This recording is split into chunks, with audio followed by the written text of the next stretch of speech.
dapatku tanam dalam Dia. Lebih keras lagi. Siap. Jadikanku pemenangmu. Segala perkara dapatku tanggung dalam Dia yang beri kekuatan padaku, bukan karena kuat gagahku, tetapi oleh Roh-Nya. Jadikanku lebih keras. Segala perkara dapatku tanggung dalam Dia yang beri kekuatan padaku, bukan karena kuat gagahku, tetapi oleh Roh-Nya. Jadikanku pemenang, tetapi oleh Roh-Nya. Jadikanku pemenang, pemenang. Tepuk tangan yang paling meriah bagi Dia. Puji nama Tuhan. Selamat pagi Bapak Ibu, saudara-saudara dikasihi Tuhan. Shalom. Pagi hari ini berapa banyak kita merindukan Tuhan. Lambaikan tangan kita tinggi-tinggi. Berikan sorak-sorai tepuk tangan bagi Dia. Puji Tuhan. Mari sama-sama di pagi hari ini kita datang kepada Tuhan. Kita percaya saat kita datang dengan hati yang sungguh-sungguh, hati yang merindukan Dia, maka Tuhan hadir. Dia ada bagi setiap kita, hadiratnya nyata, Roh-Nya memenuhi setiap kita. Yang percaya katakan amin. Mari sama-sama kita datang kepada Tuhan, kita tundukkan kepala, kita berdoa. Pagi hari ini kami datang kepadamu Tuhan, dengan sebuah kerinduan, yaitu kami rindu berjumpa dengan Engkau. Tuhan yang mengasihi setiap kami, Tuhan yang baik, Tuhan yang anugerahnya selalu baru di setiap pagi kami. Kami pun bersyukur Tuhan buat pagi hari ini. Kalau kami ada sebagaimana kami ada, kami hadir punya kesempatan yang baru kami untuk memuji menyembah Tuhan. Semua karena kesetiaan-Mu, kemurahan-Mu bagi hidup kami. Kami buka hati kami pagi hari ini bagi Engkau. Biar Roh-Mu ada bagi setiap kami. Hadirat-Mu memenuhi tempat ini. Dalam nama Tuhan Yesus, setiap kita berkata, amin. Mari buka hati kita bersama. Tuhanku rindu masuk dalam hadirat-Mu. Jiwaku menanti,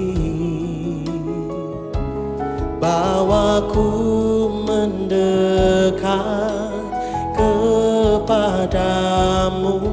dalam kemuliaan yang kudus. Ku nanti Engkau Allah kuasa dalam kemuliaan yang kudus. Ku sembah Engkau Allah kuasa dalam kemuliaan yang kudus. Ini kerinduan kami Tuhan, sama-sama nyanyikan. Tuhanku rindu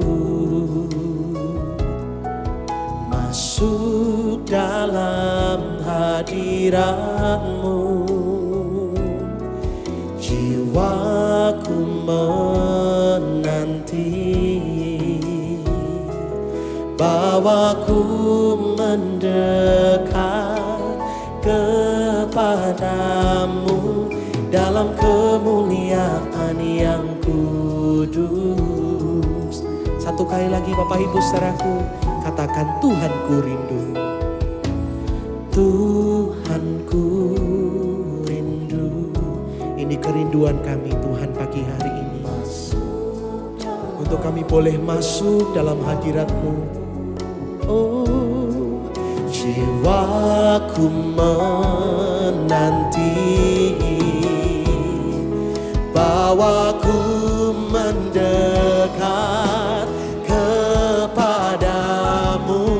dalam kemuliaan yang ku. Mari sama-sama buka hati kita, katakan ku nanti Engkau Allah kuasa dalam kemuliaan yang kudus. Ku sembah Engkau Allah kuasa dalam kemuliaan yang ku nanti Engkau, ku nanti Engkau Allah kuasa dalam kemuliaan yang kudus. Ku sembah Engkau Allah kuasa dalam kemuliaan yang Mari katakan bersamaku nanti, ku nanti Engkau, oh Allah kuasa dalam kemuliaan yang kudus. Ku sembah Engkau Allah kuasa dalam kemuliaan yang kudus. Mari angkat tangan kita yang merindukan Tuhan, katakan ku nanti Engkau, oh Allah kuasa dalam kemuliaan yang ku sembah Engkau Allah kuasa dalam kemuliaan yang nanti Engkau Allah kuasa dalam kemuliaan yang kudus. Mari sembah Dia, ku sembah Engkau Allah kuasa dalam kemuliaan yang satu kali lagi Bapak Ibu saudara-saudaraku, ku nanti Engkau, oh Allah kuasa dalam kemuliaan yang ku sembah Engkau Allah kuasa dalam kemuliaan yang kudus, dalam kemuliaan yang kudus, dalam kemuliaan yang kudus.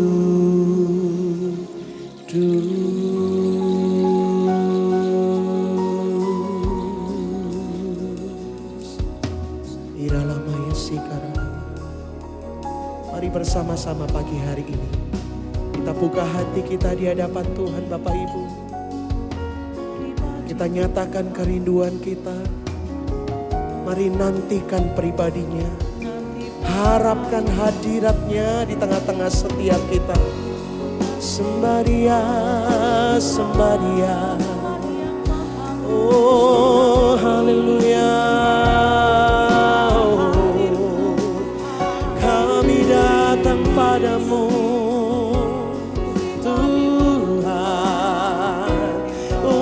kami buka hati kami, oh haleluya, kami haus akan Engkau, kami rindukan,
Yesus kami, Yesus yang baik, Yesus yang mengasihi hidup kami.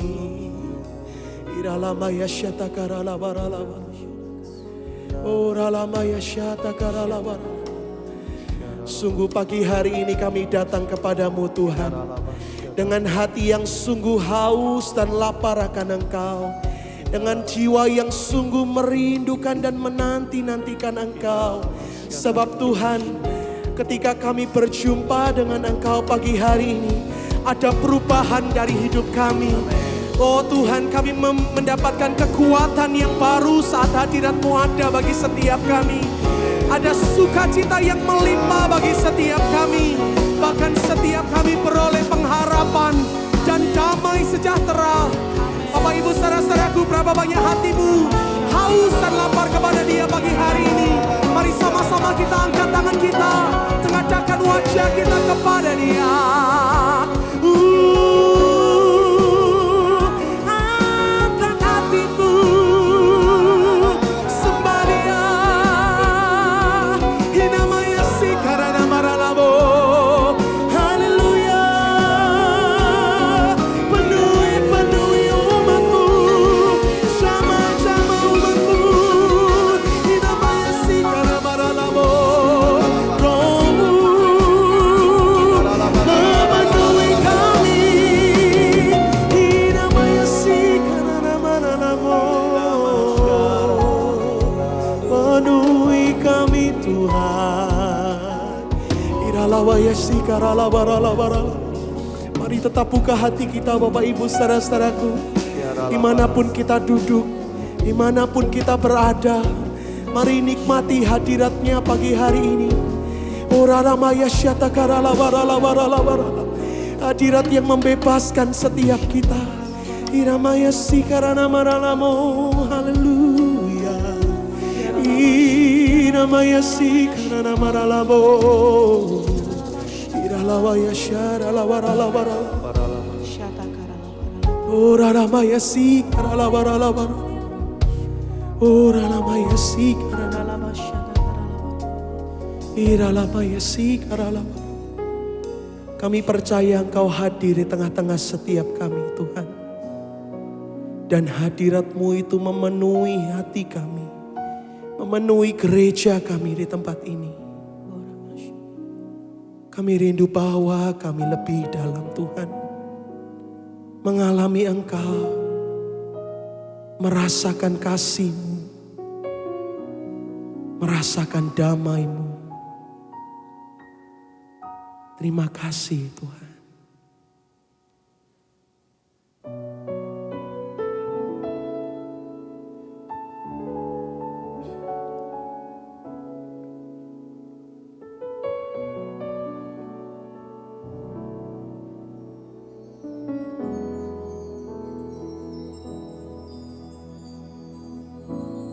Bapakku datang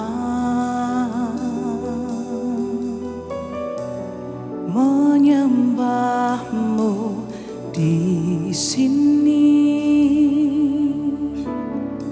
Ku percayakan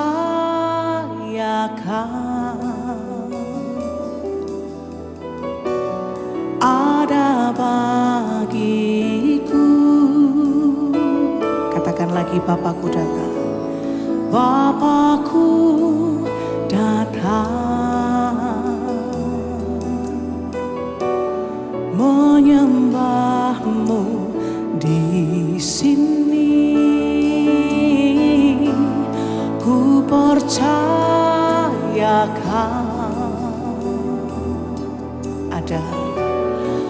ada bagiku. Katakan tak usah ku takut, sebab Kau sertaku. Tak usah ku bimbang, tak usah ku cemas. Saat kami lemah, Engkaulah kekuatan kami. Jemaat Tuhan sendiri katakan ku nyanyi haleluya. Ku nyanyi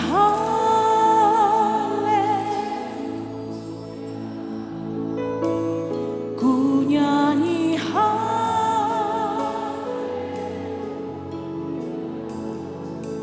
sungguh kau hebat, ajaib perkasa perbuatanmu. Katakan lagi, ku nyanyi haleluya. Ku nyanyi haleluya.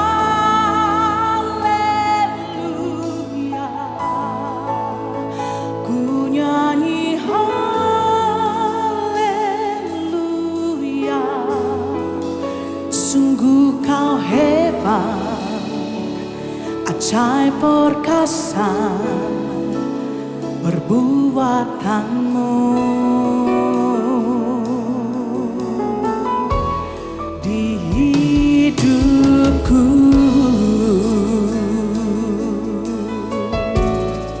katakan lagi Bapak Ibu saudaraku. Bapakku datang menyembahmu di sini. Ku percayakan selalu ada. Satu kali lagi katakan, Bapakku datang. Bapakku datang menyembahmu di sini. Kami percaya. Siapa yang percaya Tuhan ada bagi setiap kita? Angkat tangan kita bersama. Ada bagiku. Oleh sebab itu jangan pernah takut. Tak usah ku takut, sebab kau sertaku. Tak usah ku bimbang, kau di dalamku. Tak usah ku cemas, kau penghiburku. Saat ku lemah, kau kuatku. Ku nyanyi haleluya.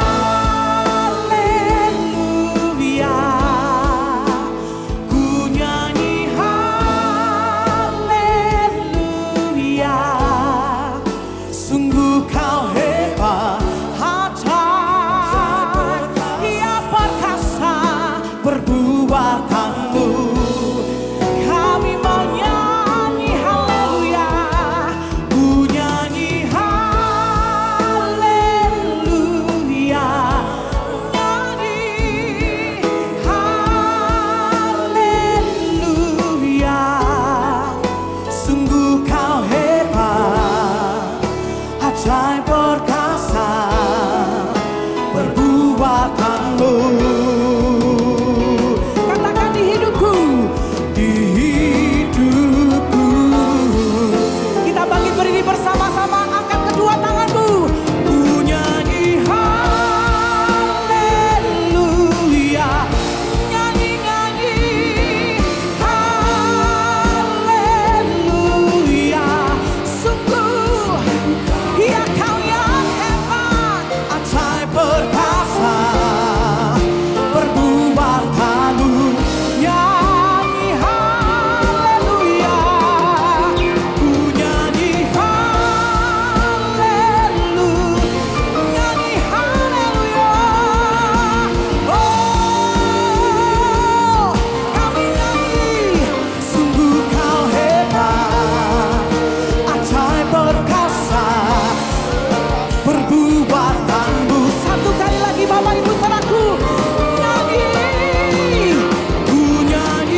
ajaib perkasa perbuatanmu. Katakan lagi dengan segenap hati Bapak Ibu Saudaraku. Ku nyanyi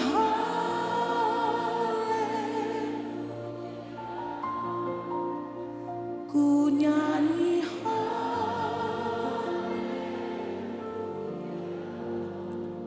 sungguh kau hebat, ajaib, katakan sungguh kau hebat, sungguh kau hebat, ajaib, katakan sungguh kau hebat, sungguh kau hebat, ajaib. Boleh satu kali lagi katakan sungguh, sungguh kau hebat, ajaib perkasa perbuatanmu.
Betapa kami bangga punya Allah seperti Engkau Tuhan. Tuhan yang ajaib, Tuhan yang luar biasa, Tuhan yang perbuatannya, keagungannya, karya-karyanya boleh kami lihat secara luar biasa di dalam kehidupan kami. Pagi hari ini Tuhan, kami mengangkat hati, kami mengangkat kedua tangan kami tinggi-tinggi di hadapan Tuhan. Kami mau menyanyikan kebaikan-Mu, kami mau menyanyikan kedahsyatan-Mu, kami mau menyanyikan keajaiban-Mu. Oh, kami percaya Engkau ada di tengah-tengah kami. Mari Bapak Ibu Saudaraku sembah Dia, sembah.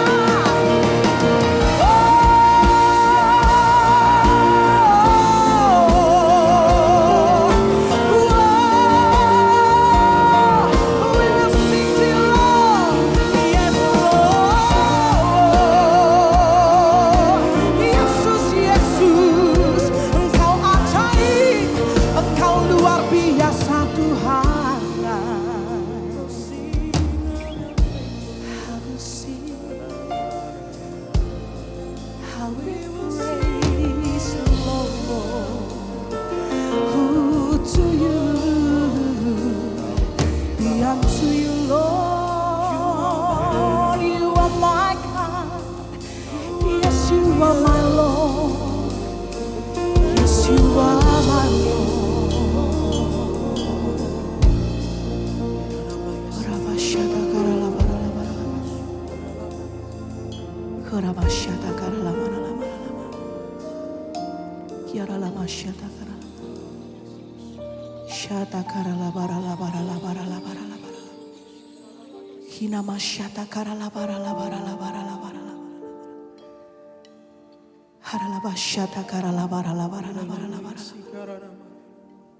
Saya percaya Tuhan ada di tengah-tengah kita, Bapak Ibu Saudaraku. Dia mengalirkan kuasanya bagi setiap kita pagi hari ini. Buka kedua tangan kita bersama-sama.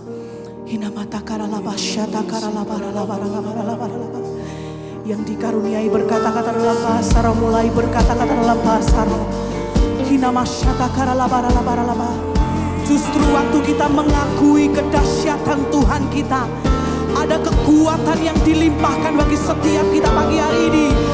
Kuasanya mengalir bagi setiap kita. Ketakutan kita disirnakan. Oh, keraguan kita ditanggalkan. Terima kuasa Tuhan pagi hari ini.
Kami terima kekuatan yang baru pagi hari ini Tuhan.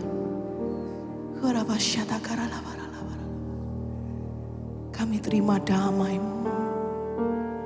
Kami terima kuasa-Mu mengalir mengubahkan kehidupan kami. Ini yang kami percaya pagi hari ini. Angkat kedua tanganmu tinggi-tinggi Bapak Ibu Saudaraku. Ku nyanyi haleluya,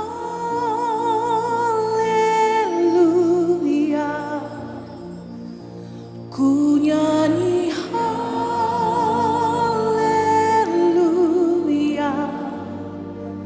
Sungguh Kau hebat, ajaib perkasa perbuatanmu. Sekali lagi Bapak Ibu Saudaraku sendiri katakan, ku nyanyi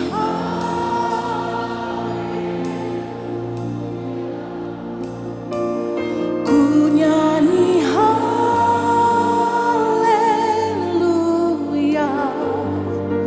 Sungguh Kau hebat, ajaib yang perkasa perbuatanmu.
Waktu kami mengakui kedahsyatan dan keajaiban Tuhan kami diteguhkan kembali, kami diberikan kekuatan, kami diberi sukacita yang besar. Terpujilah nama Tuhan kekal untuk selama-lamanya di dalam nama Yesus. Semua yang percaya Tuhan hadir, katakan sama-sama, amin. Tepuk tangan yang paling meriah buat Tuhan kita Yesus.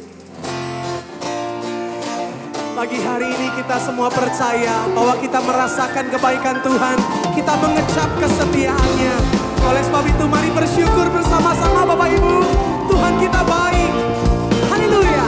Sama-sama katakan. Kecaplah dan lihatlah betapa baiknya Tuhan itu. Rasakan dan nikmati kasih setia Tuhan. Katakan kecaplah. Kecaplah dan lihatlah Tuhan kita baik, amin. baiknya Tuhan itu. Rasakan dan nikmati kasih setia Tuhan. Kasih setia. Kasih. Mari sama-sama kita lambaikan tangan kita Bapak Ibu. Syukur bagimu Tuhan, segala hormat bagimu Tuhan, Allah yang mengasihiku, Allah yang memeliharaku selamanya. Kami bersyukur Engkau pelihara setiap kami Tuhan. Mari sama-sama katakan kecaplah. Kecaplah dan lihatlah, oh betapa baiknya Tuhan. Mari rasakan dan nikmati Bapak Ibu. Dan nikmati kasih setia Tuhan. Kecaplah. Kecaplah dan lihatlah, oh betapa baiknya Tuhan itu. Rasakan dan nikmati kasih setia. Katakan kasih setia.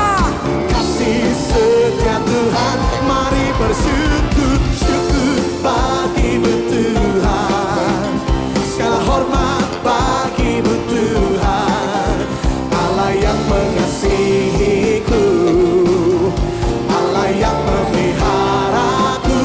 Oh, syukur bagimu Tuhan, segala hormat bagimu Tuhan, Allah yang mengasihi. Kau mengasihi kami.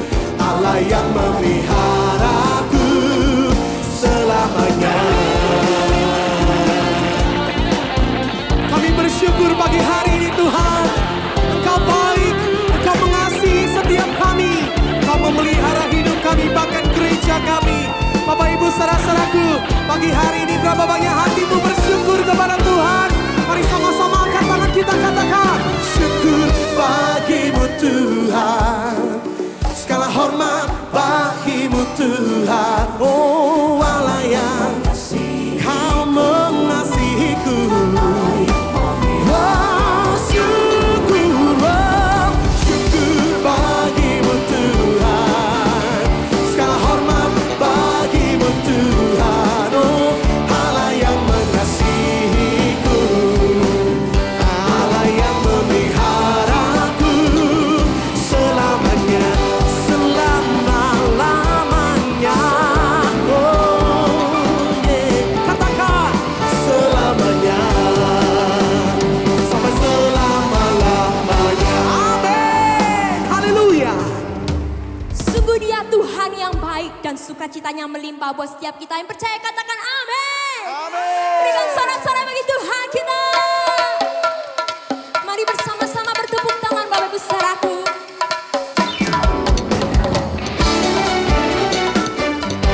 Sungguh sukacitanya penuh buat setiap kita, kekuatannya melimpah dalam hidup kita. Mari bersama bernyanyi bagi Tuhan kita. Terima sukacita surga, itulah kekuatan bagi jiwa.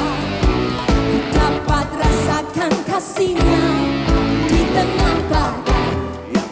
Katakan terima. Sukacita surga, Itulah kekuatan bagi jiwa. Ku dapat saksikan kuasa-Nya.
Haleluya. Semuanya bersemangat pagi hari ini, amin.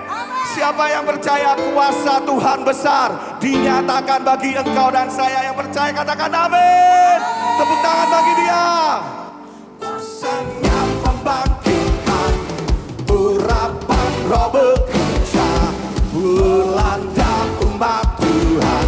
Oh saat datang menyembah, buktikan Yesus, buktikan Yesus Raja.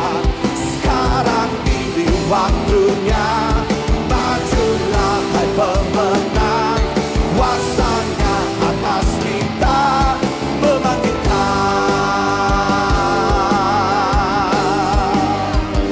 Sama-sama.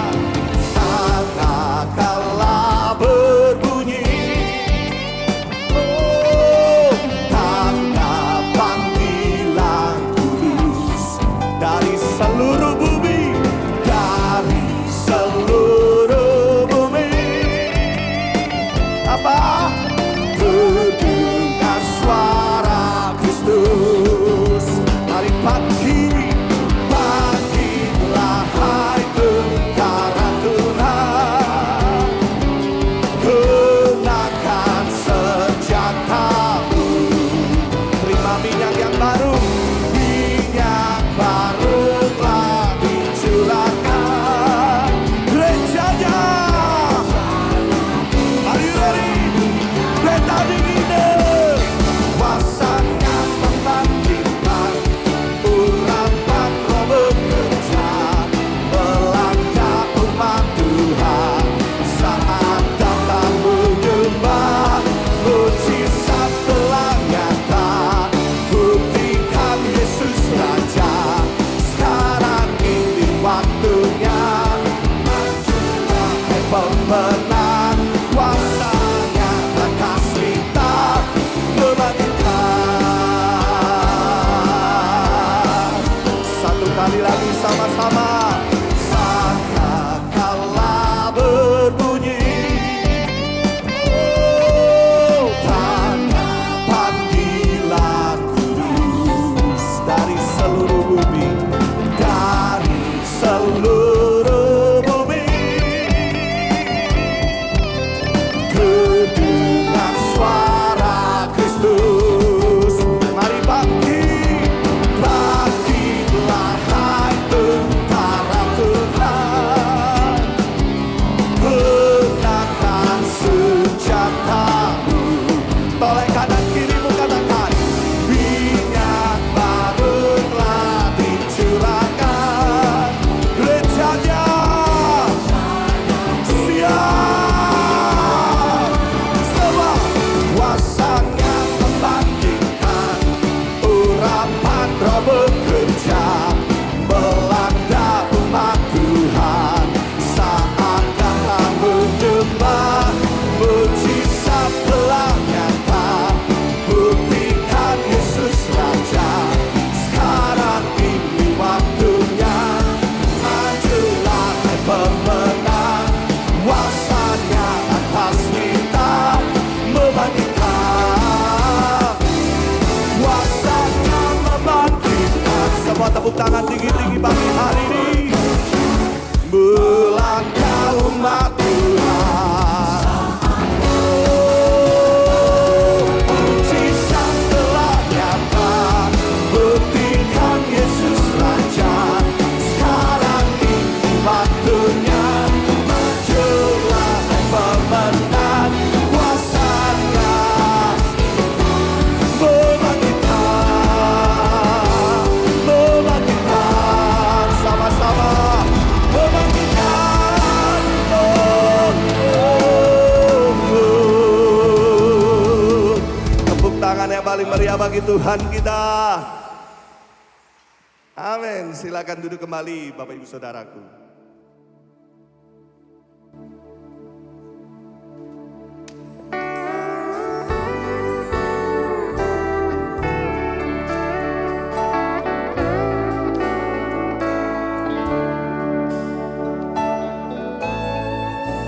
While the world looks upon me as I struggle alone.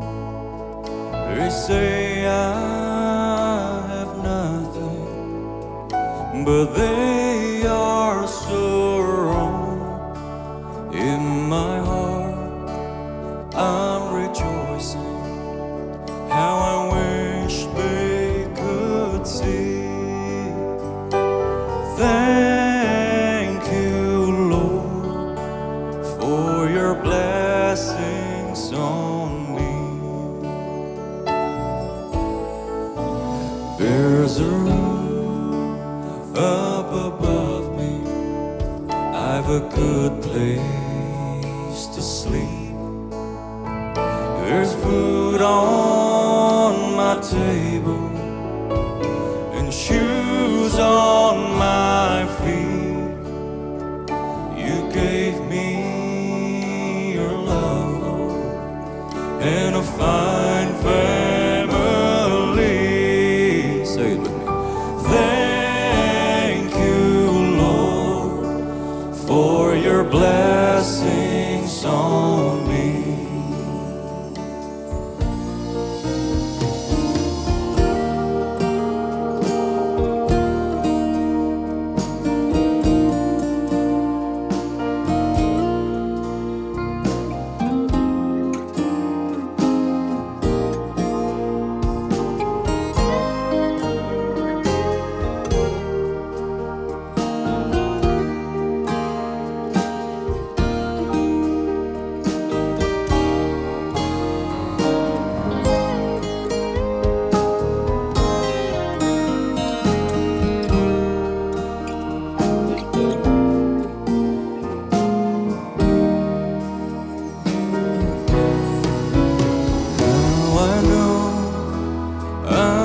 Wealthy, and these clothes, they're not new. I don't have much money, but Lord, I have you, and that's all that matters, though the world may not see.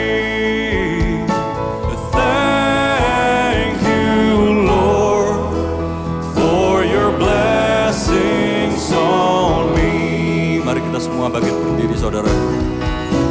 There's a roof up above me. I've a good place to sleep. There's food on my table and shoes on my feet.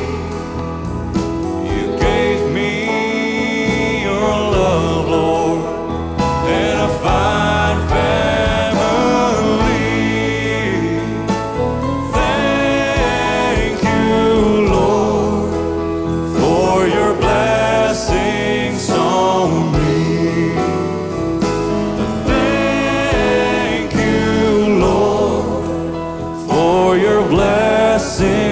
on me. One more time.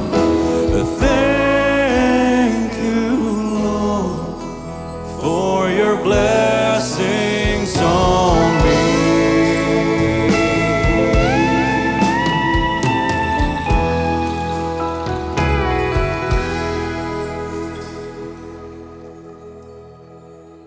Terima kasih buat berkat-Mu Tuhan, terima kasih buat penyertaan-Mu khususnya di tahun lalu. Dan itu sebabnya Tuhan, penyertaan Tuhan tidak pernah gagal, pernyataan Tuhan selalu setia. Dan bahkan di tahun yang baru ini Tuhan, ada rencana rancangan Tuhan yang sangat indah, yang Tuhan sudah siapkan bagi setiap kami.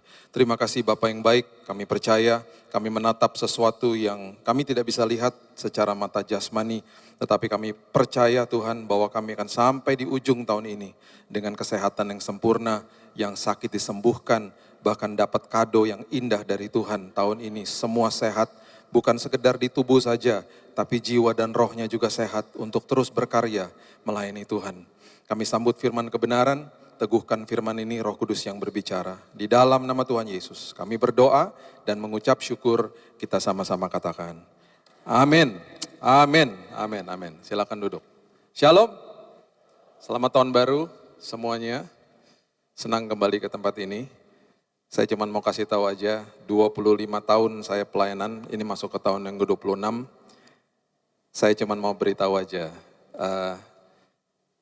pasti orang punya favorit lah ya. Kalau bagi saya, tim praise and worship favorit saya udah masuk ribuan gereja lah. Favorit tim praise and worship itu ada di tempat ini, di Bethany Nginden. Saya ngerti musik lah dikit-dikit. Saya pernah sekolah musik 7 tahun, jadi ngerti lah dikit-dikit ya. Jadi saya suka, saya punya preference, semua orang punya preference. Saya bahkan sering tanpa mungkin Bapak Ibu tahu, saya sering membawa teman-teman saya ke sini. Mereka suka ibadah sama-sama. Ada yang datang pagi, ibadahnya siang atau sore, malamnya pulang lagi gitu ya. Dan semuanya bilang gini sama saya, wah bener kata kamu gitu. Sampai-sampai datang dari Jakarta khusus untuk ke sini. Oke, di dalam tahun yang baru ini kita baru buka pintu di tanggal 31 kemarin, tulisannya 2024. Dan waktu kita masuk kemarin, kita tidak tahu ujungnya seperti apa. Kita nggak tahu kita berjalan bersama Tuhan, tetapi kita nggak bisa lihat ujung perjalanan kita ini seperti apa.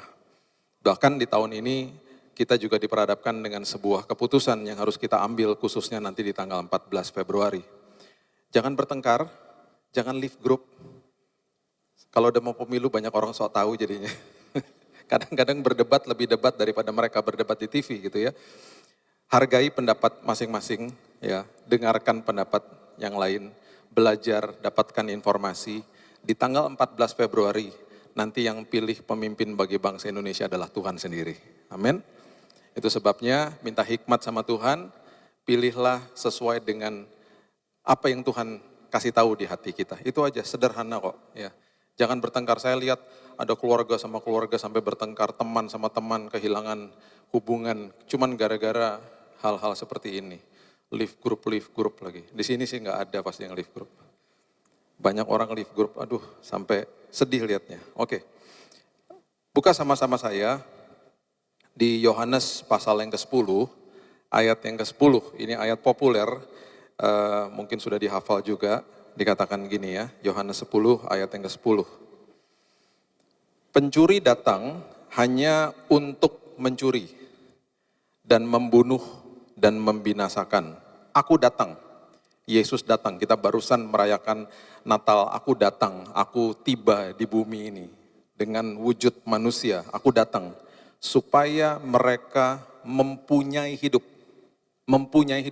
supaya kita ini mempunyai hidup dan mempunyainya dalam segala abundance atau kelimpahan. Saya tidak pernah mau baca firman Tuhan khususnya pengajaran Yesus. Dan kita sebenarnya nggak boleh lecehkan pengajaran Yesus dengan langsung berpikir bahwa kelimpahan itu sesuatu yang terlihat. Karena dia tidak pernah berbicara konotasinya ke arah situ. Selalu kalau bicara kelimpahan itu ada yang ada di dalam. Jangan kejar hal-hal yang terlihat untuk diperlihatkan kepada orang lain. Kejar hal-hal yang tidak terlihat karena itu ada sifat kekekalan di dalamnya. Kelimpahan di dalam damai sejahtera, sukacita, hikmat, pengharapan, itu baru luar biasa. Penguasaan diri, kedewasaan rohani, itu baru luar biasa. Kelimpahan itu ya. Dan yang kita harus hargai adalah, kita ini harus paham betul-betul bahwa dia ini jadi miskin untuk kita. Yesus ini jadi miskin untuk kita. Dia turun dari tahtanya untuk jadi sama seperti manusia, menanggalkan segala sesuatu supaya kelimpahan itu diberikan kepada kita. Jangan dilecehkan hal seperti ini. 2 Korintus 8 ayat 9. 2 Korintus 8 ayat 9 mengatakan begini. Karena kamu telah mengenal kasih karunia Tuhan kita Yesus Kristus, bahwa Ia yang oleh karena kamu menjadi miskin. Ia menjadi miskin. Sekalipun ia kaya, supaya kamu menjadi kaya oleh karena kemiskinannya. Jadi ketika kita menikmati yang namanya damai sejahtera, sukacita, menikmati yang namanya kelimpahan di dalam sini, kita harus ingat dia turun dari tahtanya untuk membuat saya seperti ini. Sangat kerdil rohani sekali kalau kita masih kejar hal-hal yang seperti jabatan, status, ketenaran, uang, harta, dan lain sebagainya. Saya nggak pernah menentang hal-hal seperti itu. Itu semuanya ditambah-tambahkan ketika kita menjadi pengelola yang hebat. Itu semuanya sekunder. Bagi kita primer itu yang ada di dalam sini, kelimpahan yang ada di dalam sini. Ketika itu yang terjadi, akhirnya akan mengakibatkan mata rohani kita terbuka. Saya ulang, semua yang kita terima dari Tuhan, kelimpahan di dalam sini akan membuat mata rohani kita terbuka. Dan itu yang kita butuhkan di tahun ini khususnya. Karena sudah banyak orang menyerah, banyak orang stres, banyak orang depresi karena mata rohaninya tidak terbuka. Mereka berhidup dengan mata jasmani dan itu pun mereka selalu ragu-ragu dan itu sebabnya akhirnya semua pemberitaan firman Tuhan, semua yang Yesus ajarkan jadi mentah. Akhirnya jadi mentah. Ya. Ibrani pasal yang ke-11, ayatnya yang ke-8. Ini adalah kisah tentang Abraham yang berangkat dari kota namanya Ur, Mesopotamia, yang sekarang jadi Irak. Dia pergi ke sebuah tanah perjanjian yang dijanjikan sama Tuhan. Di situ nanti cikal bakal bangsa Israel akan timbul dan muncul karena seseorang yang melakukan perjalanan ini. Dan Alkitab dengan jelas mengatakan Ibrani 11 ayat 8, karena iman Abraham taat. Karena iman Abraham taat. Ketika ia dipanggil untuk berangkat ke negeri yang akan diterimanya menjadi milik pusakanya, lalu ia berangkat dengan tidak mengetahui tempat yang ia tujui.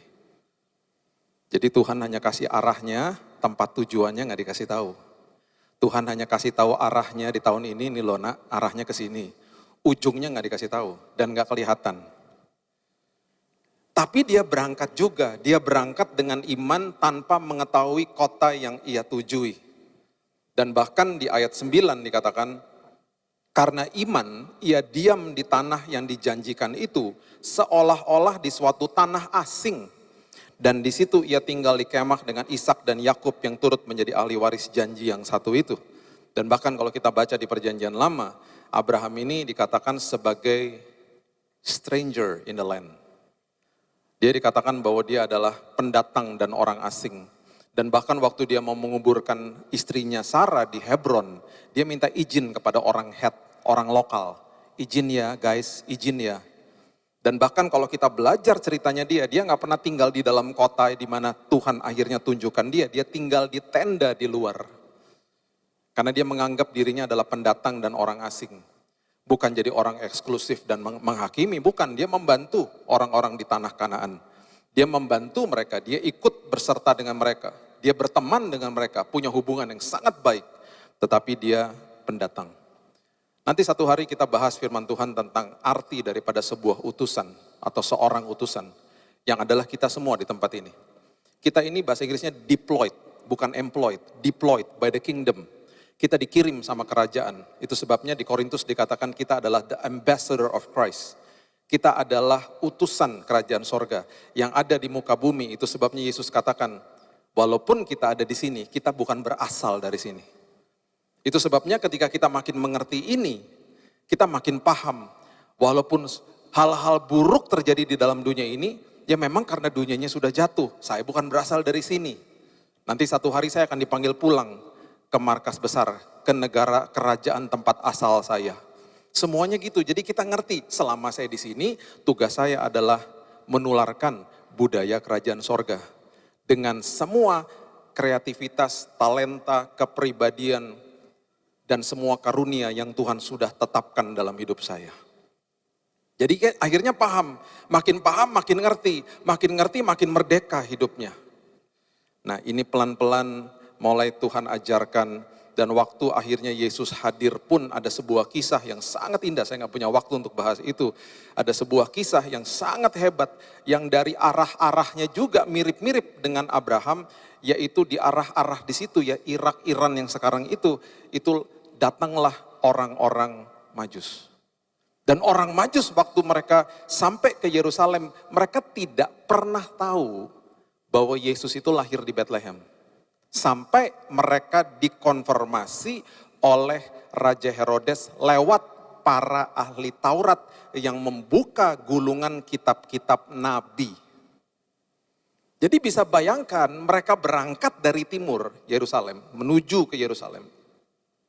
Sampai di sana mereka itu betul-betul tidak tahu, mereka mengandalkan sebuah tempat itu atau kerajaan Herodes itu untuk bertanya sama dia, di manakah raja yang baru lahir itu? Dan kira-kira mereka traveling itu sampai 2000 kilo. Nggak ada yang namanya kereta cepat, jalan tol, pesawat terbang, nggak ada. Mereka traveling 2000 kilo pakai onta, keledai sama kuda. Dan ada kemungkinan besar kalau secara konvensional mereka berjalan itu bisa sampai 1-2 bulan jalannya. Dan bayangkan mereka selama perjalanan sama seperti Abraham, gak tahu ujungnya seperti apa. Mereka berjalan dengan iman, mereka berjalan dengan mata rohani. Bisa bayangkan stafnya mereka nanya sama mereka. Dan ingat kalau kita belajar sejarahnya dan kita baca Alkitab dengan benar, orang Majus gak pernah disebutnya 3. Hadiahnya 3. Orang Majusnya gak pernah disebut 3. Kalau kita mau bilang mereka 3, oke, sah-sah saja. Kalau kita mau bilang 3, kita harus belajar juga sejarahnya waktu saat itu kerajaan-kerajaan kalau traveling satu raja atau satu orang Majus itu bisa 40 orang di dalam rombongannya. Itu sebabnya beberapa tahun yang lalu waktu saya kasih tahu pengertian ini kepada seorang gembala sidang, pagelaran Majus dibatalkan. Dia bilang gini, Pak, satu Majus aja bajunya jahitnya udah mahal. Kalau 40 satu rombongan berarti kalau 3 Majus kan 120, tekor kas gereja Pak. Bajunya kan mahal Pak, nggak jadi pagelaran Majus ditiadakan. Banyaklah kesalahan-kesalahan. Majus nggak pernah ke Palungan, Majus ke rumah, ketemu sama anak. Selama ini saya mau cari tuh ketua youth saya dulu waktu saya masih kecil. Saya dijadikan gembala sampai di Palungan ketemu sama si Majus lagi. Hai lagi, hai Jus gitu. Majus sama gembala nggak pernah ketemu. Majusnya ke rumah. Dan Alkitab mengatakan dengan jelas dia ketemunya sama ibunya, sama Yesus yang sudah jadi anak. Yusufnya nggak disebut, ada kemungkinan Yusufnya udah lagi kerja tuh hari kerja. Mungkin Gojek atau apa nggak tahu. Dia nggak disebut. Itu banyak tuh kesalahan-kesalahan karena nggak dibaca dengan benar. Ya, padahal cuman sederhana loh, kisah Majus itu cuman ada di Matius 2, that's it. Cuman di situ aja. Saya cuma mau memberitahu kepada Bapak Ibu. Perjalanan mereka itu mirip sekali dengan perjalanan Abraham yang terjadi ribuan tahun sebelum itu. Mereka pergi dan mereka mendapatkan konfirmasi di istana Herodes. Mereka dipertemukan dengan orang yang tepat. Walaupun orang itu orang jahat, Tuhan bisa menggunakan orang jahat itu jadi orang yang tepat. Untuk akhirnya memanggil para ahli Taurat, membuka kitab, gulungan-gulungan kitab yang ada nubuatan tentang hari itu. Karena mereka terkejut waktu mereka datang. Bayangin, rombongan besar ini datang ke istana Herodes. Dia tanya gini, mau ngapain guys? Mau cari raja yang baru lahir, bingung dia. Dia tanya sama seluruh Yerusalem, gak ada yang tahu, semua terkejut. Tuhan memberikan dia hikmat untuk panggil para ahli Taurat, untuk membuka gulungan kitab. Dan ketemu, ada di Alkitab kita, itu tertulis di Mika pasal yang ke-5 ayat yang kedua. Itu waktu mereka keluar, mereka pasti berteriak, ketemu bos. Ternyata bayi itu lahir di Bethlehem, 9 kilo dari situ. Gak terlalu jauh. Itu berjingkrak-jingkrak mereka pasti. Bayangin berbulan-bulan berjalan tanpa mengetahui ujungnya. Dan itu logistiknya luar biasa, mereka kaya soalnya. Sama seperti kita masuk ke dalam tahun yang baru, kita gak bisa lihat ujungnya seperti apa. Saya mau beritahu kepada kita. Saya sudah perhatikan bertahun-tahun, orang yang mata rohaninya dibuka sama Tuhan. Orang itu adalah orang-orang yang senantiasa tersenyum dan mengucap syukur. Orang-orang seperti itu selalu melihat hal-hal kecil itu jadi hal indah dalam hidupnya. Ada seorang drummer yang, saya ini karena suka musik jadi saya ngikutin banyak musik lah ya. Ada seorang drummer namanya Mike Portnoy. Gak tahu di sini ada fansnya Dream Theater enggak. Mike Portnoy ini drummer, salah satu drummer yang sangat hebat lah. Dia satu hari dia berkisah begini. Waktu dia masih SMA, dia pulang ke rumahnya. Dia baru mendengar gurunya baru bilang sama dia, seize the day, hargai tiap hari. Lihat kebaikan Tuhan dalam hidupmu setiap hari. Karena banyak hal-hal indah kalau mata rohanimu terbuka. Jangan lihat masalah, jangan lihat hal-hal yang kamu bisa lihat secara fisik. Perhatikan hal-hal yang tidak terlihat. Dia pulang ke rumah. Seperti biasa anak SMA diajak main sama temannya. Temannya teriak dari depan rumah, Mike, let's go play. Sebelum dia keluar, dia teringat kata-kata guru itu, seize the day, hargai hari lepas hari. Dia bilang sama temannya, tunggu dulu. Dia masuk ke dalam rumah. Dia ketemu mamanya dan dia peluk mamanya. Dan dia jarang lakukan itu. Dia bilang, Mam, I love you. I love you, Mam. Mamanya bingung. Kenapa nih anak tiba-tiba meluk dia? Habis itu dia pergi main. Di siang hari itu mamanya ada tugas. Pergi. Tugas pekerjaan.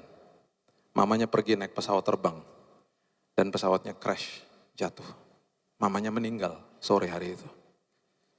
Dia kalau lagi cerita tentang kisah ini, dia katakan begini, hari itu mata rohani saya dibuka.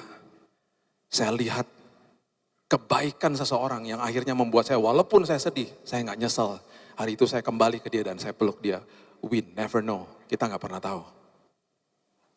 Banyak hal-hal indah yang Tuhan tempatkan dalam sisi kehidupan kita yang kita gak pernah lihat.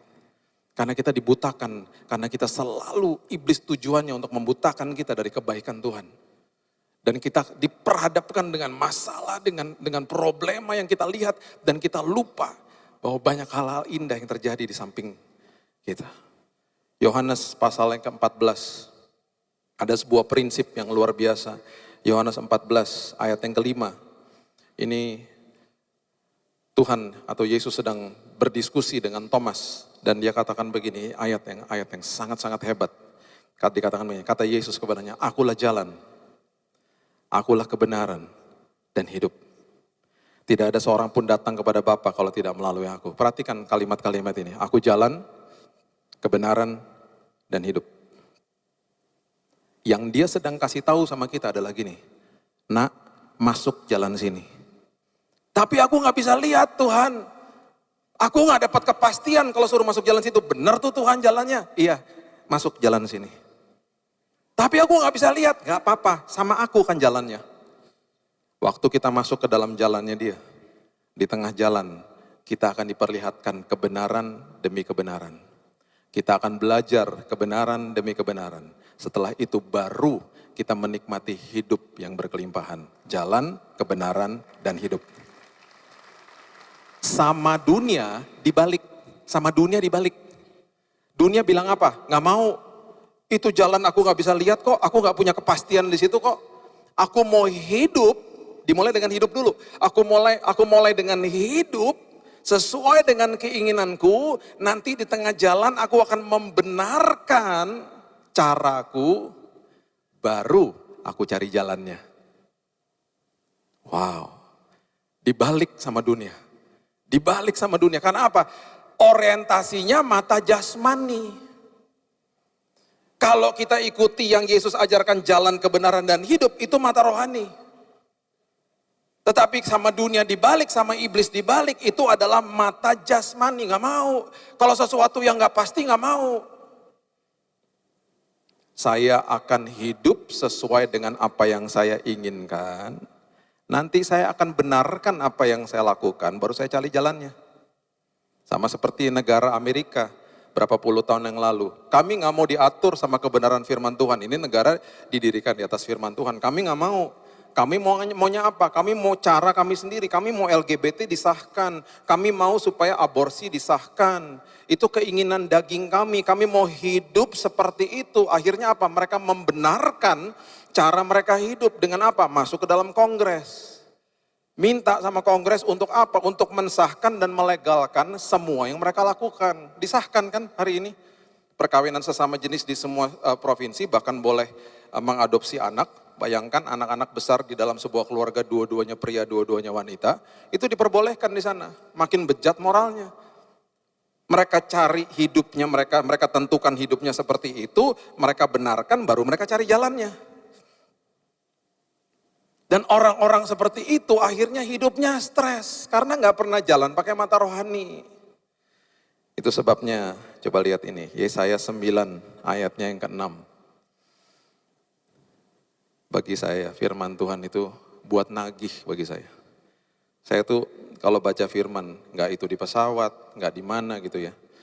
Saya tuh suka merinding sendiri, suka sampai hari ini masih suka sering nangis kalau baca firman. Ini beberapa minggu yang lalu Tuhan bukain ayat ini dengan korelasi yang dia katakan. Dia bilang ini, Bill, baca ini Bill. Udah gitu nanti kamu lihat nih apa yang terjadi. Coba lihat ini. Yesaya, itu bagi saya adalah Injil di perjanjian lama.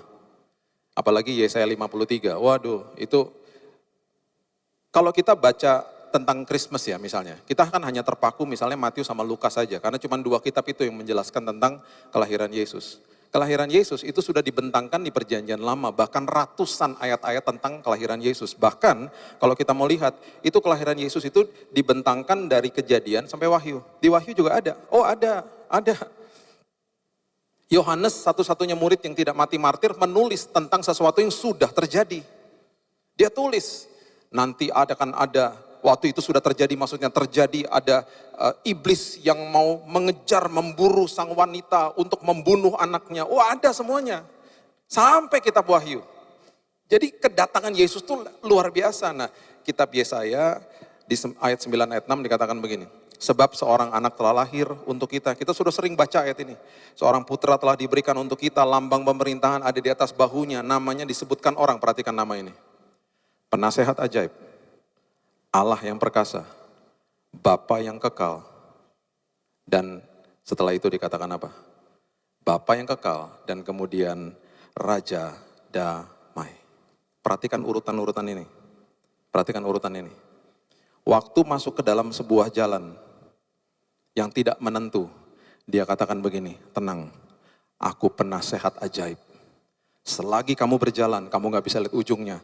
I am the wonderful counselor. Aku akan kasih kamu konseling, kamu akan dapat Roh Kudus yang ada di dalammu untuk memberikan kamu nasihat dan wejangan, penasehat ajaib.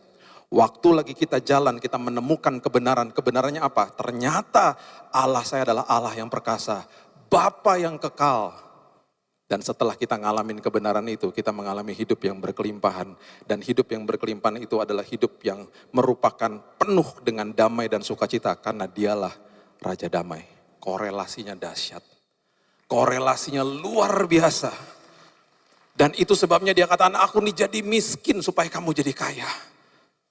Ketika kamu masuk ke dalam jalan itu, kamu berteriak, Tuhan ujungnya gak kelihatan Tuhan. Tenang, aku adalah penasehat ajaibmu. Buka mata rohanimu. Saya berikan 4 contoh ini ya, supaya Bapak Ibu mengerti. Yang pertama, ini levelnya ya, saya tutup dengan 4 level ini ya. Ketika mata rohani dicelikan sama Tuhan ya. Jadi gini, level yang pertama, jadi gini, level yang paling tinggi itu yang mana sih? Level yang paling tinggi yang dikatakan imanmu terbesar itu apa gitu. Nah, pertama adalah, level yang paling bawah adalah tidak melihat, tidak percaya. Saya tidak lihat, saya tidak percaya. Itu level paling bawah. Itu terjadi sama Raja Ahaz. Nah Raja Ahaz ini dikepung sama beberapa kerajaan. Ini korelasinya juga luar biasa. Ini terjadi di kitab Yesaya, Raja Ahaz dikepung, kemudian Nabi Yesaya datang kepada dia. Dia bilang gini, Raja, kamu tahu gak bahwa Tuhan menawarkan pertolongan buatmu? Terus dia bilang gini, saya gak menyusahin Tuhan. Saya gak lihat, saya belum lihat apa-apa. Yang saya lihat di depan saya adalah seorang Raja Asyur datang kepada saya dan dia mau menolong saya. Kalau saya bayar dia pakai upeti. Karena saya gak lihat Tuhan secara fisik, saya gak percayalah. Itu pasti konteksnya begitu. Nabi Yesaya berusaha untuk tolong dia. Ayo dong percaya dong. Bahkan dikasih validasi begini, Yesaya 7 ayat 14. Pertama kali kata Immanuel keluar di Alkitab, itu diberikan kepada Raja Ahaz. Bayangin coba. Diberitahu begini, Yesaya 7 ayat 14. Sebab itu Tuhan sendirilah yang akan memberikan kepadamu suatu pertanda. Jadi Tuhan yang menolongmu ini adalah Tuhan yang nanti 600 tahun setelah itu akan memberikan sebuah tanda. Sesungguhnya seorang perempuan muda, a virgin, seorang wanita muda ini, seorang perawan mengandung akan melahirkan seorang anak laki-laki dan ia menamakan dia Immanuel. Artinya apa? Tuhan beserta sama kamu. Kamu jangan takut, Tuhan beserta sama kamu, ditolak sama dia. Bayangin loh, tidak lihat dan tidak percaya memang. Itu level paling bawah udah. Singkat cerita, Raja Ahaz mengiyakan pertolongan Raja Asyur. Negaranya akhirnya dijajah secara ekonomi. Dan kalau kita baca tentang anak-anaknya dia. Akhirnya ada raja namanya Hizkia, dikepung sama tentara Asyur akhirnya. 185 tentara Asyur itu ngepung dia, walaupun memang ditumpas sama Tuhan, ditolong. Itu karena negaranya mau diambil. Ini kerajaan Yehuda, ibu kotanya Yerusalem. Ini level paling bawah, bayangkan kata Immanuel itu keluar kepada orang seperti ini, mau ditolong Tuhan gak mau. Saya nggak lihat, saya mau yang pasti-pasti aja sesuai dengan mata jasmani. Pastinya begitu, pastinya manusia. Level berikutnya, udah lihat, tapi tetap nggak percaya.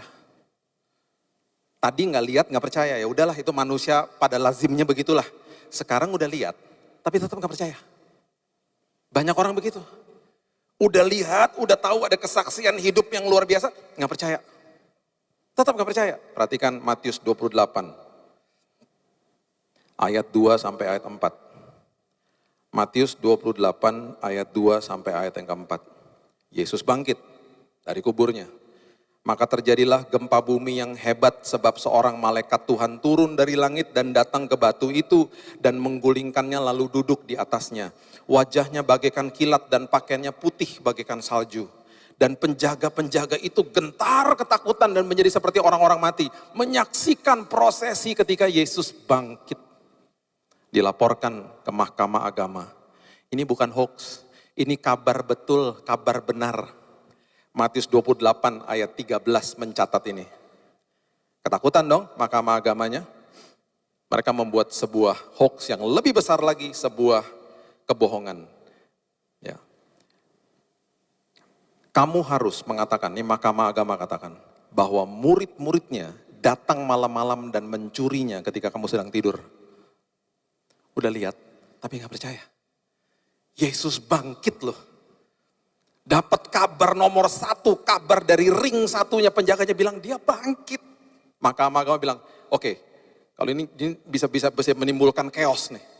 Udah kita bohong aja, dan kebohongan ini Alkitab mencatat tersiar sampai hari ini. Akhirnya, mahkamah agama para ahli Taurat, ketika mata rohaninya akhirnya dibukakan sama Tuhan, bertobat sendiri akhirnya. Dicatat di Kisah Rasul pasal yang ke-6 ayat yang ke-7. Kisah Rasul pasal yang ke-6 ayat yang ke-7. Firman Allah makin tersebar, jumlah murid di Yerusalem makin bertambah banyak, juga sejumlah besar imam menyerahkan diri dan percaya. Setelah jamahannya Tuhan, lama-lama percaya akhirnya. Ketika mata rohaninya dibuka, percaya sendiri akhirnya. Lihat kebaikan Tuhan akhirnya. Itu sebabnya Yohanes 12 ayat 37 dan 38 mengatakan begini. Yohanes 12 ayat 37. Meskipun Yesus mengadakan begitu banyak mujizat di depan mata mereka, namun mereka tidak percaya kepadanya. Supaya genaplah firman yang disampaikan oleh Nabi Yesaya, Tuhan siapakah yang percaya kepada pemberitaan kami, dan kepada siapakah tangan kekuasaan Tuhan dinyatakan. Udah lihat gak percaya.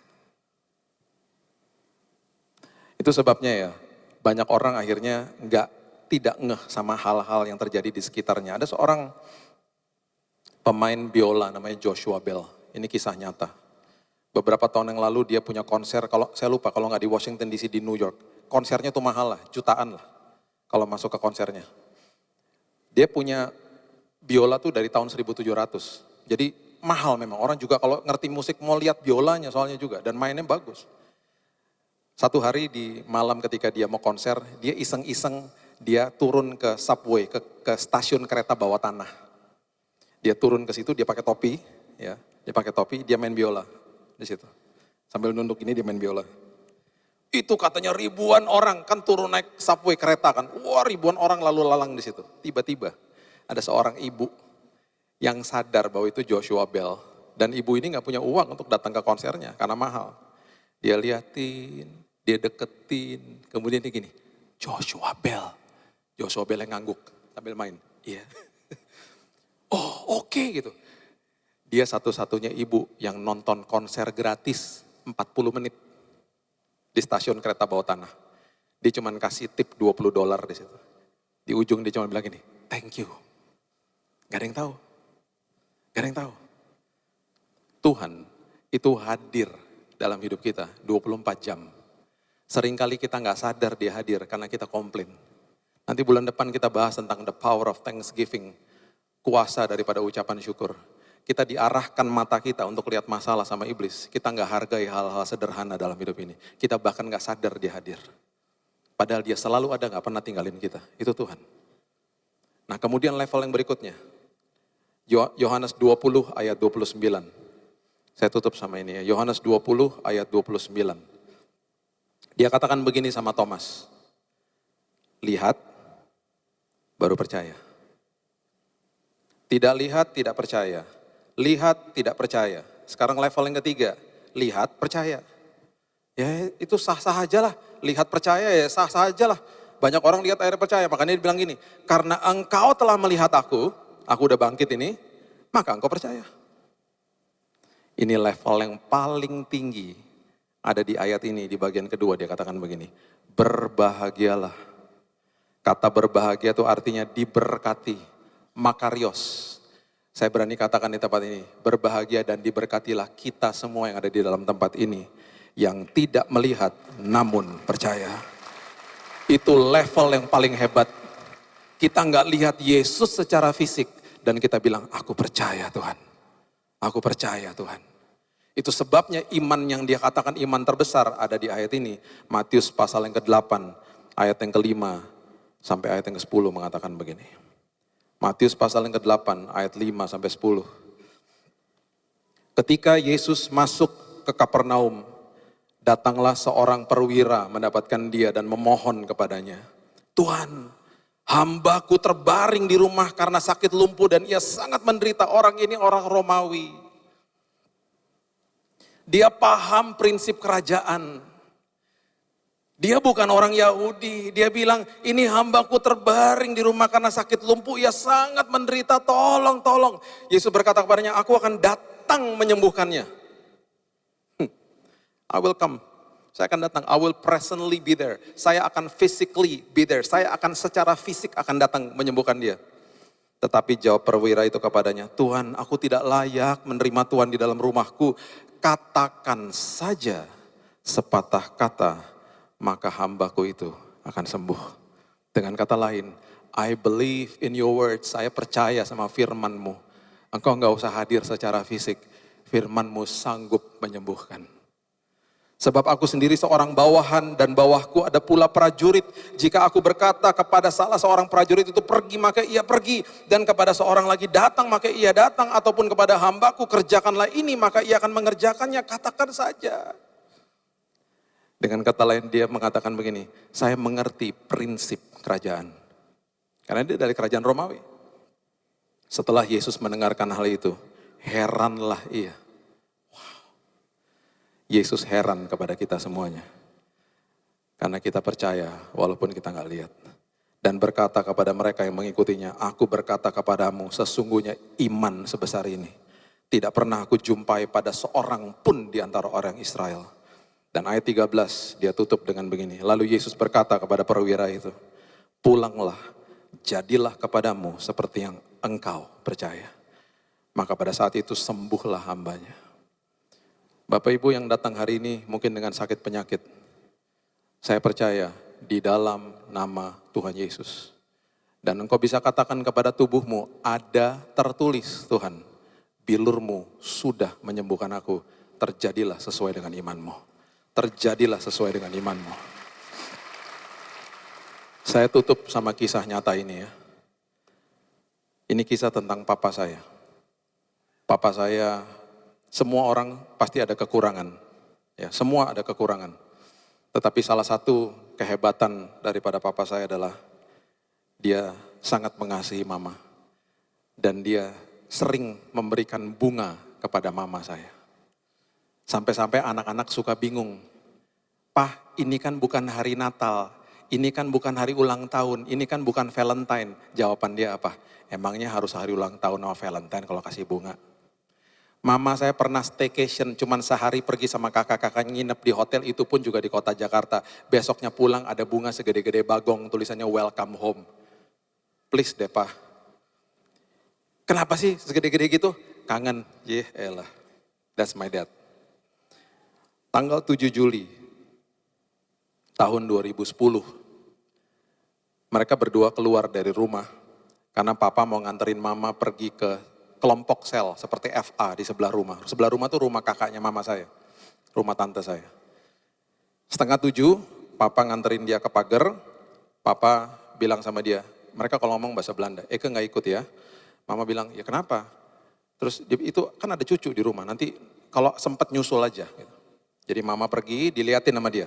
Sampai di depan pagar sana, mama lihat-lihatan sama dia, 6:30 malam, mama bilang gini, Ye masuk dulu. Papa bilang, Ne, Ye Mar, Ye dulu. Mama bilang lagi, Ne, Ye duluan. Begitu aja terus. Sampai akhirnya mama nyerah, mama yang masuk, bye, bye. Itu bye-bye terakhir. Itu pandangan mereka terakhir. Karena di jam 7 malam ketika dia lagi nonton televisi sama cucunya, sama adik saya, dia mengembuskan nafas terakhir, dipanggil Tuhan. Sangat tenang. Dia hanya menundukkan kepala seperti begini, dan dia pergi selama-lamanya. Adik saya nggak tahu. Adik saya pikir papa lagi tidur. Jadi sempat setelah 15 menit, Pak, gubrak badannya jatuh. Saya lagi on the way ke ulang tahun anak saya setelah dapat kabar itu. Waktu saya sampai di UGD, saya sudah menemukan dia sudah jenazah. Saya nggak ingat, yang saya ingat cuman saya dikasih tahu, kamu tadi cukup histeris sih Bill, kamu sempat naik di atas badannya dia sambil pelukin dia. I lost my best friend. Saya kehilangan teman baik saya yang juga ayah saya. Yang saya mau saksikan kepada Bapak Ibu adalah ketika dia disemayamkan. Yang datang adalah tukang bakso, tukang becak, tukang bajai, sama abang pos, tukang pos. Dan mereka katakan begini, Bapak ini adalah Bapak yang baik. Dia memperkenalkan kami kepada Yesus. Seumur hidupnya kita nggak pernah tahu dia suka nongkrong di pinggir jalan. Makanya mama suka bilang gini, kok pulangnya agak telat gitu. Rupanya suka nongkrong di pinggir jalan. Orangnya intim, suka ngobrol. Rupanya dia beritakan firman. Dia lihat kebaikan Tuhan, dia selalu mau bagikan kepada orang lain. Yuk kita masuk ke dalam tahun ini, mata rohani kita dibukakan. Dan kita disebutkan di firman Tuhan, kita adalah orang yang sangat diberkati. Karena kita percaya walaupun kita tidak melihat. Berikan tepuk tangan kita kepada Tuhan kita. Haleluya. Bapak yang baik, terima kasih buat tahun yang baru. Seperti Abraham, seperti orang Majus yang berjalan tanpa tahu ujungnya seperti apa. Kami juga seperti mereka berjalan dengan iman. Kami percaya Tuhan, perjalanan kami dengan Tuhan akan membawa damai sejahtera, sukacita. Kami punya kekayaan yang luar biasa di dalam sini Tuhan. Karena kami berjalan bersama Tuhan. Menemui kebenaran itu dan menemui sebuah kehidupan yang berkelimpahan. Terima kasih Bapak yang baik. Aku percaya Tuhan di tahun ini yang sakit disembuhkan, pemulihan keluarga terjadi, merupakan tahun yang penuh dengan mujizat. Karena kami berjalan bersama Raja Damai, Raja atas segala Raja. Meteraikan firman ini Tuhan, dan kami akan pasti hidup kami penuh kesaksian. Hanya di dalam nama Tuhan Yesus. Kami sudah berdoa dan mengucap syukur, kita sama-sama katakan. Amin. Tuhan berkati. Tiba saatnya kita akan mendapatkan kesempatan untuk memberikan persembahan yang terbaik bagi Tuhan. Mari kembali lagi kita tundukkan kepala bersatu hati bersama kita berdoa. Terima kasih Bapa buat kebenaran firman-Mu yang sudah memberkati setiap kami di pagi hari ini Tuhan. Saat ini kami bersatu hati, kami berdoa bagi hamba-Mu Bapak Pendeta Billy Lantang Tuhan. Berkati pelayanannya, berkati keluarganya, berkati pekerjaannya di dalam nama Tuhan Yesus. Terima kasih Bapa. Dan sesaat lagi inilah waktunya bagi kami untuk memberikan persembahan. Kami rindu Tuhan, kami mau memberi yang terbaik. Karena kami sungguh mengasihi Engkau. Terpujilah nama Tuhan di dalam nama Tuhan Yesus. Haleluya. Amin. Sambil memberikan persembahan, kami mengundang bagi orang tua yang akan melakukan penyerahan anak. Bisa maju ke sebelah kiri mimbar. Tuhan Yesus memberkati.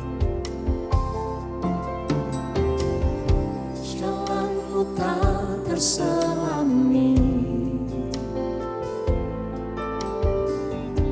oleh setiap hati kami, namun satu hal ku percaya, ada rencana yang indah, tiada terduga kasih-Mu. Heran dan besar bagiku arti kehadiran-Mu selalu nyata di dalam hidupku. Penyertaan-Mu sempurna, rancangan-Mu penuh damai, aman dan sejahtera walau di tengah badai. Ingin ku selalu bersama, rasakan keindahan arti kehadiran-Mu Tuhan. Penyertaan-Mu sempurna, rancangan-Mu penuh damai, aman dan sejahtera walau di tengah badai. Ingin ku selalu bersama, rasakan keindahan arti kehadiran-Mu Tuhan. Penyertaan-Mu sempurna, rancangan-Mu penuh damai, aman dan sejahtera walau di tengah badai. Ingin ku selalu bersama, rasakan keindahan arti kehadiran-Mu Tuhan. Arti kehadiran-Mu Tuhan. Arti kehadiran-Mu Sorak-sorai yang meriah bagi Yesus, hadir bagi kita. Dalam nama Yesus, jemaat yang dikasihi Tuhan dengan iman, terimalah rahmat anugerah dari Aba Bapa Allah kita. Kasih-Nya dalam Yesus, kekuatan kuasa-Nya dalam Roh-Nya yang kudus turun melimpah atas kita semua untuk menaungi, membimbing, menyertai dan memberkati sepanjang hari ini. Maranatha, Yesus datang bahkan sampai selama-lamanya. Dalam nama Yesus, semua yang percaya sama-sama kita berkata amin. Selamat siang, Tuhan Yesus sertai dan berkati saudara semua.